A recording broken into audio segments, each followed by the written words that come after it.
여러분, 3년 전만 해도 한국 조선업은 죽어가고 있었습니다. 구조조정, 대규모 해고, 조선소 폐쇄, 암울한 뉴스뿐이었죠. 같은 시기 중국은 전 세계 선박의 70% 이상을 휩쓸며 조선 황제로 군림했습니다. 한국은 영원히 2등으로 남을 것처럼 보였습니다. 그런데 2025년 이상한 일이 벌어졌습니다. 세계 1위 중국 조선소들이 최첨단 LG 운반선을 단 한 척도 수주하지 못한 날이 생겼습니다. 반면 한국은 같은 기간 전 세계 LG선의 88%를 싹쓸이했습니다. 1위와 2위가 완전히 뒤집힌 겁니다. 더 충격적인 건요, 중국에서 만든 배가 미국 항구에 한 번 들을 때마다 17억 원씩 벌금처럼 돈이 빠져나가기 시작했습니다. 도대체 2, 3년 사이에 무슨 일이 벌어진 걸까요? 그리고 왜 갑자기 한국 조선업이 웃고 있는 걸까요? 오늘 영상에서는 4가지 핵심 이야기를 다뤄보겠습니다. 첫 번째, 미국이 중국 조선업에 날린 결정타. 두 번째, 중국 조선소 내부에서 터져나오는 균열들. 세 번째, 한국이 13년 만에 대역전을 일궈낸 비밀. 네 번째, 앞으로 5년간 조선업 판도가 어떻게 바뀔 것인지. 이 4가지를 알고 나면 왜 지금 한국 조선주가 들썩이는지, 그리고 이 흐름이 얼마나 오래 갈 것인지 감이 잡히실 겁니다. 본격적인 분석에 들어가기 전에 아직 구독 안 하신 분들은 지금 구독 버튼 눌러주시면 감사하겠습니다. 이런 경제 이야기 꾸준히 전해드리고 있습니다. 1부 숫자로 보는 충격적인 역전. 먼저 숫자부터 보겠습니다. 숫자는 거짓말을 하지 않거든요. 2025년 상반기 중국의 신조선 수주 점유율은 72%에서 52%로 급락했습니다. 불과 6개월 만에 20%포인트가 증발한 겁니다. 반면 한국은 같은 기간 14%에서 25%로 거의 2배 가까이 뛰어올랐습니다. 이게 무슨 의미일까요? 단순히 숫자가 바뀐 게 아닙니다. 10년 넘게 굳건하던 세계 조선업의 질서가 흔들리기 시작한 겁니다. 충격적인 건 LG 운반선 시장입니다. LG 운반선은 조선업의 꽃이라고 불립니다. 왜냐하면 만들기가 엄청나게 어렵고 그만큼 비싸게 팔 수 있거든요. 한 척에 2억 달러, 우리 돈으로 2,700억 원이 넘습니다. 2025년 1월부터 11월까지 전 세계에서 발주된 LG 운반선 168척 중에 148척을 한국이 가져갔습니다. 무려 88%입니다. 중국은요, 어떤 달에는 단 한 척도 수주하지 못했습니다. 세계 1위 조선대국이 최고급 선박 시장에서 완전히 밀려나고 있는 겁니다. 한국 조선사들의 실적도 폭발했습니다. 대비현대조선해양은 2025년 3분기 영업이익이 1조 538억 원을 기록했습니다. 전년 대비 164% 증가한 수치입니다. 한화오션은 더 놀랍습니다. 3분기 영업이익이 전년 동기 대비 11배나 폭증했습니다. 2,694억 원입니다. 사람들은 이걸 제2의 슈퍼사이클이라고 부릅니다. 한국 조선 빅3가 13년 만에 동시에 흑자를 기록한 겁니다. 그런데 여기서 의문이 생깁니다. 왜 갑자기 이런 일이 벌어진 걸까요? 중국이 갑자기 배를 못 만들게 된 건가요? 한국이 갑자기 좋아진 건가요? 아닙니다. 진짜 이유는 따로 있습니다. 첫 번째 원인은 미국입니다. 미국이 중국 조선업에 핵폭탄급 제재를 날렸습니다. 2025년 4월 미국 무역대표부가 중국산 선박에 대해 징벌적 항만세를 부과하겠다고 발표했습니다. 10월부터 본격 시행됐죠. 이게 뭐냐면요, 중국에서 만든 배가 미국 항구에 들어올 때마다 엄청난 돈을 내야 하는 겁니다. 구체적으로 얼마나 내야 할까요? 표준적인 7만 톤급 컨테이너선 기준으로 중국에서 건조된 배가 미국 항구에 한 번 기항하면 약 126만 달러를 내야 합니다. 우리 돈으로 17억 원입니다. 한 번 들를 때마다요. 그리고 이 금액은 매년 올라갑니다. 2028년이 되면 항차당 231만 달러, 31억 원까지 치솟습니다. 이걸 비유로 설명해 드릴게요. 여러분이 자동차를 사려고 합니다. L 대리점에서는 5천만 원에 팔고 L 대리점에서는 6천만 원에 팝니다. 당연히 L에서 사겠죠? 그런데 갑자기 정부가 규칙을 바꿨습니다. R 대리점에서 산 차는 고속도로 톨게 이틀을 지날 때마다 100만 원씩 내야 한다. 고요. 앞으로 25년 동안 매번이요. 그러면 어떻게 될까요? 처음에 1천만 원 아꼈다가 나중에 수십억 원을 더 내야 하는 상황이 되는 겁니다. 아무도 대리점에서 차를 안 사겠죠. 지금 중국 조선소에서 일어나고 있는 일이 정확히 이겁니다. 통상적으로 중국 조선소는 한국보다 1천만에서 2천만 달러, 130억에서 270억 원 정도 싸게 배를 만들어줬습니다. 이게 중국의 무기였죠. 싸니까 중국에서 만든다. 그런데 이제 그 가격 차이가 의미가 없어졌습니다. 선박의 수명은 보통 25년입니다. 25년 동안 미국 항로에 투입되면서 쌓이는 항만세가 초기 건조비 절감액을 완전히 상쇄하고도 남거든요. 결과적으로 미국 항로에 투입될 가능성이 조금이라도 있는 배는 중국에서 만들 이유가 사라진 겁니다. 세계 최대 소비 시장인 미국으로 가는 문이 닫힌 거예요. 이건 단순한 무역 분쟁이 아닙니다. 미국이 중국 조선업의 숨통을 조이기 시작한 겁니다. 두 번째 원인은 중국 조선업 내부에서 터져 나오고 있습니다. 바로 품질 문제입니다. 중국은 제조 2025라는 국가 전략을 통해 LG 운반선 시장에 진입했습니다. 싸게 많이 만드는 걸로 유명한 중 국위 고부가 가치 선박도 만들겠다고 나선 거죠. 후동 중화조선 같은 회사가 카타르 프로젝트 등 대형 수주를 따내면서 한국을 추격하는 듯 했습니다. 그런데 문제는 실제로 배가 바다에 나가면서 터졌습니다. 대표적인 사례가 있습니다. 후동 중화조선이 만든 LG 운반선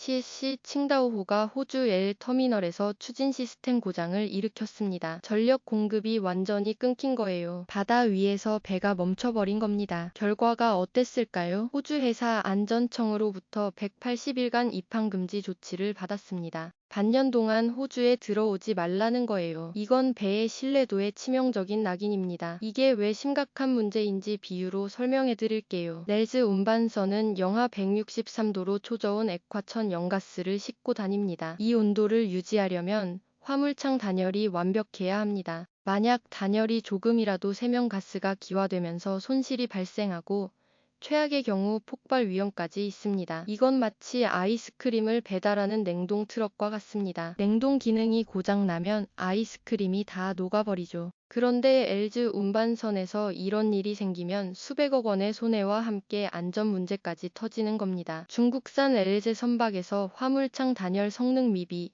추진 엔진 고장 문제가 계속 보고되고 있습니다. 더 충격적인 사건도 있습니다. 러시아의 아크틱 LD2 프로젝트를 위해 중국 위선 조선소가 만들던 모듈들이 있었는데요. 미국 제재 위협과 기술적 문제로 납기가 지연되고 인도가 거부되는 사태가 벌어졌습니다. 특히 운송선 한 척은 수개월간 바다 위를 떠돌다가 결국 되돌아갔습니다. 돈을 받고 만들기로 한 물건을 제대로 전달하지 못한 거예요. 이런 일이 터지면 어떻게 될까요? 세계 에너지 대기업들이 생각합니다. 중국 조선소에 맡겼다가 저렇게 되면 어쩌지? 그냥 비싸더라도 한국에 맡기자. 신뢰가 무너진 겁니다. 그리고 중국 조선업에는 더 근본적인 문제가 있습니다. 바로 구조적 붕괴입니다. 첫 번째는 좀비 조선소의 부활입니다. 좀비 조선소가 뭘까요? 한번 망해서 문을 닫았던 조선소인데 지방정부가 억지로 다시 살려내는 겁니다. 왜냐하면 조선소가 문을 닫으면 그 지역 일자리가 사라지고 질가 떨어지거든요. 지방 관료 입장에서는 성적표가 나빠지니까 어떻게든 조선소를 돌려야 합니다. 대표적인 예가 스틸 다련 조선소입니다. 2014년에 파산했는데 헝리중 공업이라는 이름으로 부활했어요. 숭성중 공업도 마찬가지입니다. 중국 최대 민영 조선소였는데 망했다가 스틸 조선소로 다시 살아났습니다. 문제는 이게 전형적인 공급 과잉을 만든다는 겁니다. 비유로 설명해 드릴게요. 동네에 빵집이 10개 있었는데 손님이 줄어서 5개가 망했습니다. 그런데 정부가 보조금을 줘서 그 5개를 다시 열었어요. 빵집은 10개인데 손님은 그대로입니다. 어떻게 될까요? 빵집들끼리 가격 경쟁을 벌입니다. 원가보다 싸게 팔기 시작해요. 결국 다 같이 망하는 거죠. 지금 중국 조선업에서 벌어지고 있는 일이 이겁니다. 미국 제재로 수출이 막힌 상황에서 생산 능력만 확대되고 있어요. 전문가들은 2027-2028년경에 중국 내 조선 능력이 수요를 초과하면서 벌크성 같은 저부가 가치 선박 가격이 붕괴할 수 있다고 경고합니다. 두 번째 문제는 인력난입니다. 중국 조선업의 무기는 저임금 고효율이었습니다. 인건비가 싸니까 싸게 만들 수 있었죠. 그런데 이 구조가 무너지고 있습니다. 경기 침체와 맞물려서 조선소 노동자들의 임금 체불이 빈번해졌습니다.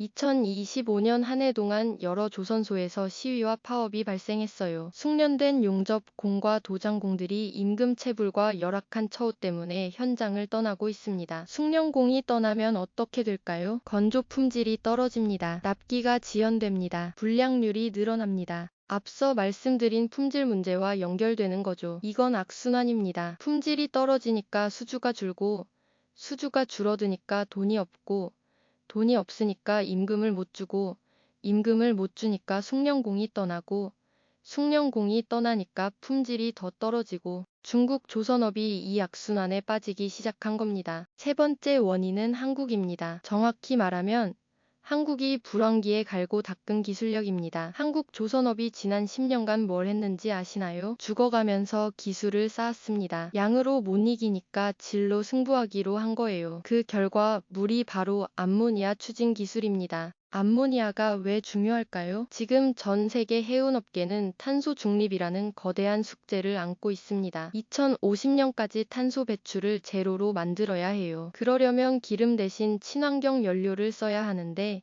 가장 유력한 후보가 암모니아입니다. 암모니아는 태울 때 탄소가 안 나옵니다. 그래서 미래 선박 연료의 대세가 될 거라고 다들 예상하고 있죠. 문제는 암모니아가 굉장히 다루기 어렵다는 겁니다. 독성이 강하고 부식성이 있어요. 연소 특성도 복잡합니다. 아무나 못 만듭니다. 그런데 한국이 이 기술을 가장 먼저 상용화했습니다. 에비현 대중공업은 세계 최초로 고압 암모니아 이중 연료 엔진을 개발했습니다. 헤일슨 엔진이라고 부르죠. 한화오션도 암모니아 가스터빈 기술을 개발하고 있습니다. 더 대단한 건 안전 시스템입니다. 한국조선해양과 현대중공업이 함께 개발한 기술인데요. 암모니아 연료 파이프를 이중관으로 만들어서 그 사이에 물을 순환시킵니다. 만약 암모니아가 새면 즉시 물이 흡수해서 차단하는 거예요. 이게 왜 중요하냐면요. 서구권 선주들은 선원 안전을 엄청나게 중요하게 생각합니다. 아무리 좋은 배라도 안전이 보장 안 되면 안 삽니다. 한국이 이 안전 시스템을 갖추면서 결정적인 수주 포인트를 확보한 겁니다. 중국은 어떨까요? 아직 암모니아 레디, 애모니아 레디 설계 수준에 머물러 있습니다. 암모니아 레디가 뭐냐면요. 나중에 암모니아 엔진을 달 수 있도록 설계만 해놓은 겁니다. 실제로 작동하는 암모니아 엔진을 자체 개발한 게 아니에요. 유럽산 엔진을 수입해서 장착하는 수준이죠. 기술 격차가 약 2, 3년 정도 벌어져 있다고 전문가들은 분석합니다. 이게 바로 초격 차이입니다. 한번 벌어지면 따라 잡기가 거의 불가능한 기술 차이입니다. 자, 여기서 잠깐 역사를 돌아보겠습니다. 이 현상 어디서 많이 본 것 같지 않으신가요? 사실 조선업 패권이 바뀐 건 이번이 처음이 아닙니다. 역사적으로 조선업 1위 국가는 계속 바뀌어 왔어요. 1950년대까지 세계 조선업 1위는 영국이었습니다. 산업혁명의 발상지답게 배도 가장 잘 만들었죠. 그런데 1960년대에 일본에 추월당합니다. 일본이 품질 관리와 대량 생산 시스템을 도입하면서 영국을 제쳤어요. 그 일본도 1990년대부터 한국에 밀리기 시작합니다. 한국이 더 효율적인 블록 건조 공법과 공격적인 투자로 일본을 추월했죠. 그리고 2010년대 중국이 막대한 보조금과 저임금을 앞세워 한국을 밀어냈습니다. 패턴이 보이시나요? 새로운 기술이나 새로운 게임의 룰이 등장할 때마다 1위가 바뀌었습니다. 지금 벌어지는 일도 같은 패턴입니다. 게임의 룰이 바뀌고 있어요. 과거에는 싸게 많이 만드는 게 중요했습니다. 그래서 중국이 이겼죠. 그런데 지금은요. 첫째, 친환경 기술. 둘째, 고부가 가치 선박. 셋째, 지정학적 신뢰도. 이 세 가지가 새로운 게임의 룰입니다. 탄소 중립 규제가 강화되면서 친환경 선박을 만들 수 있는 기술이 필수가 됐습니다. 레스선이나 암모니아 추진선 같은 고부가 가치 선박이 돈이 되는 시장이 됐습니다. 그리고 미국의 대중국 견제로 인해 지정학적으로 안전한 곳에서 만든 배가 선호받기 시작했습니다. 이 세 가지를 다 갖춘 나라가 어딜까요? 한국입니다. 역사가 반복되고 있는 겁니다. 영국, 일본, 한국, 중국으로 넘어갔던 조선업 패권이 다시 한국으로 돌아오고 있습니다. 그런데 한국 조선업에는 또 하나의 거대한 기회가 열리고 있습니다. 바로 미국 해군 시장입니다. 미국은 이상한 나라입니다. 세계 최강의 해군력을 보유하고 있는데 정작 상선을 만드는 능력은 거의 없어요. 세계 시장 점유율이 0.1%도 안 됩니다. 왜 이렇게 됐을까요? 냉전이 끝나고 나서 미국 조선업이 쇠퇴했거든요. 인건비가 비싸서 경쟁력이 없어졌고 민간 조선소들이 다 문을 닫았습니다. 문제는 군함도 결국 배라는 겁니다. 민간 조선소가 없으면 군함 건조와 수리도 어려워져요. 지금 미국 해군은 함정을 제때 수리하지 못해서 심각한 어려움을 겪고 있습니다. 수리할 조선소가 부족하니까요. 그래서 미국이 동맹국에 손을 벌리기 시작했습니다. 그 동맹국이 바로 한국입니다. 한화오션이 미국 해군과 함정 정비 협약을 체결했습니다. 2025년에 4만 톤급 군수지원 함루이스 풀러의 정비 사업을 수주해서 성공적으로 수행했어요. 대비 현대도 미 해군 보급선 앨런 셰퍼드호의 수리를 맡았습니다. 이게 왜 대단하냐면요. 미국 해군 월 시장은 연간 수십조 원 규모입니다.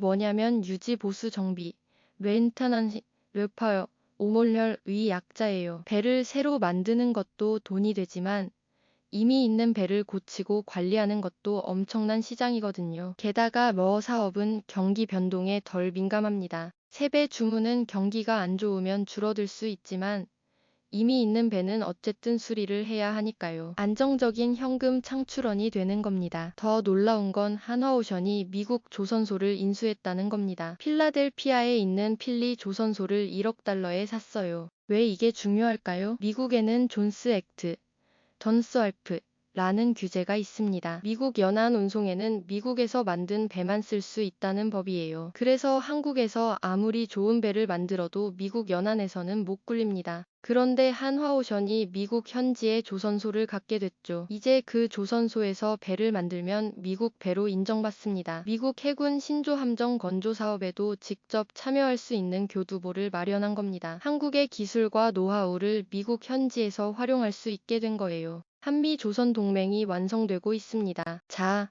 그러면 앞으로 어떻게 될까요? 향후 5년간 글로벌 조선 시장 전망을 정리해드리겠습니다. 결론부터 말씀드리면 시장이 두 개로 쪼개질 겁니다. 전문 용어로 양극화라고 하죠. 첫 번째는 고부가 가치 시장입니다. 렐즈 운반선, 암모니아 운반선, 자유랑의 선박 같은 첨단 기술이 필요한 배들이죠. 이 시장은 한국이 독점합니다. 높은 점유율과 높은 수익성을 유지할 거예요. 왜냐하면 이런 배들을 만들 수 있는 나라가 한국밖에 없거든요. 중국은 기술이 부족하고 일본은 생산 능력이 부족합니다. 유럽은 인건비가 너무 비싸요. 한국만이 기술력과 생산 능력과 가격 경쟁력을 동시에 갖추고 있습니다. 두 번째는 범용 선박 시장입니다. 벌크선, 중소형 탱커, 일반 컨테이너선 같은 배들이죠. 이 시장에서는 중국이 계속 버틸 겁니다. 과잉 설비를 바탕으로 저가 수주 경쟁을 벌이겠죠. 다만 중국의 범용 선박 시장도 갈수록 어려워집니다. 미국 시장은 막혔고 서구권 선주들도 꺼리하기 시작했어요. 결국 중국 내수 시장과 러시아, 개발도 상국들의 발주에 의존하게 될 겁니다. 재미있는 건 이 양극화가 한국에게는 좋은 소식이라는 겁니다. 왜냐하면 한국이 경쟁하고 싶은 시장은 애초에 고부가 가치 시장이거든요. 싸게 많이 만드는 경쟁에서는 인건비 때문에 중국을 이길 수 없어요. 그래서 한국은 비싸더라도 아무나 못 만드는 배를 만드는 전략을 택한 겁니다. 이제 그 전략이 먹히고 있습니다. 시장이 알아서 한국이 잘하는 쪽으로 재편되고 있어요. 한국 조선소들은 이미 2029년까지 일감이 꽉 차 있습니다. 3년 반에서 4년치 수주 잔량을 확보하고 있어요. 더 이상 저가 수주 경쟁을 할 필요가 없습니다. 수익성이 보장되는 프리미엄 선박만 골라서 계약할 수 있는 위치가 된 거. 그런데 장밋빛 전망만 있는 건 아닙니다. 한국 조선업에도 해결해야 할 과제가 있어요. 가장 시급한 문제는 인력난입니다. 조선호황으로 일감은 넘쳐나는데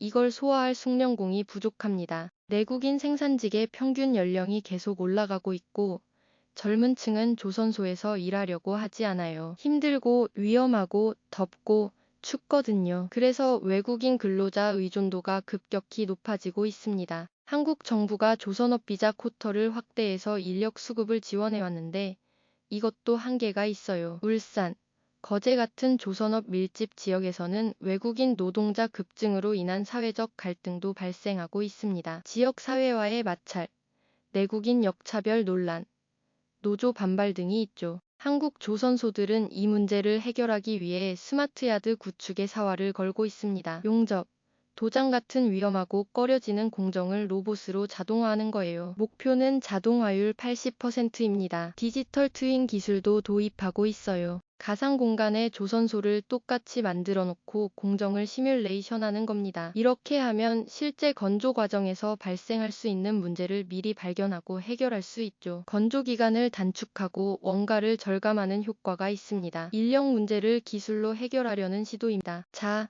지금까지의 내용을 한눈에 정리해드리겠습니다. 중국 조선업이 무너지고 있는 이유 4가지. 1. 미국의 슈퍼 301조 항만세. 중국산 배가 미국에 들어갈 때마다 17억 원씩 내야 합니다. 가격 경쟁력이 사라졌다. 2. 품질 붕괴. 렐즈 운반선에서 심각한 결함이 터지면서 글로벌 선주들의 신뢰를 잃었습니다. 3. 기술 격차. 암모니아 추진 같은 차세대 기술에서 한국의 2, 3년 뒤 처져 있습니다. 4. 내부 문제. 좀비 조선소 부활로 공급 과잉이 심해지고 임금체 불로 숙련공이 떠나고 있습니다. 한국 조선업이 부활한 이유 4가지. 1. 기술 초격차. 10년간의 불황기에 암모니아 레일 기술을 갈고 닦았습니다. 2. 지정학적 이점. 미국에 신뢰할 수 있는 동맹국으로서 반사 이익을 얻고 있습니다. 3. 선별 수주 전략. 일감이 넘치니까 수익성 높은 배만 골라서 받고 있습니다. 4. 새로운 시장. 미국 해군 롤러 시장과 미국 현지 진출로 먹거리가 확대되고 있습니다. 그렇다면 이 정보를 어떻게 활용하면 좋을까요? 조선업에 관심 있으신 분들은 몇 가지 지표를 눈여겨보시면 도움이 될까? 첫 번째, 클락슨 신조선가 지수입니다. 현재 189포인트로 역사적 고점에 가깝습니다. 이 지수가 180 이상을 유지하면 조선소들의 수익성이 계속 좋다는 의미입니다. 두 번째, 렐즈 운반선 수주 점유율입니다. 한국이 80% 이상을 유지하는지 확인해 보시면 좋겠습니다. 이게 흔들리면 기술 경쟁력에 문제가 생겼다는 신호일 수 있습니다. 세 번째, 한국 조선 빅3의 수주 잔량입니다. 현재 3년 반에서 4년치가 쌓여 있습니다. 이게 3년 이하로 떨어지면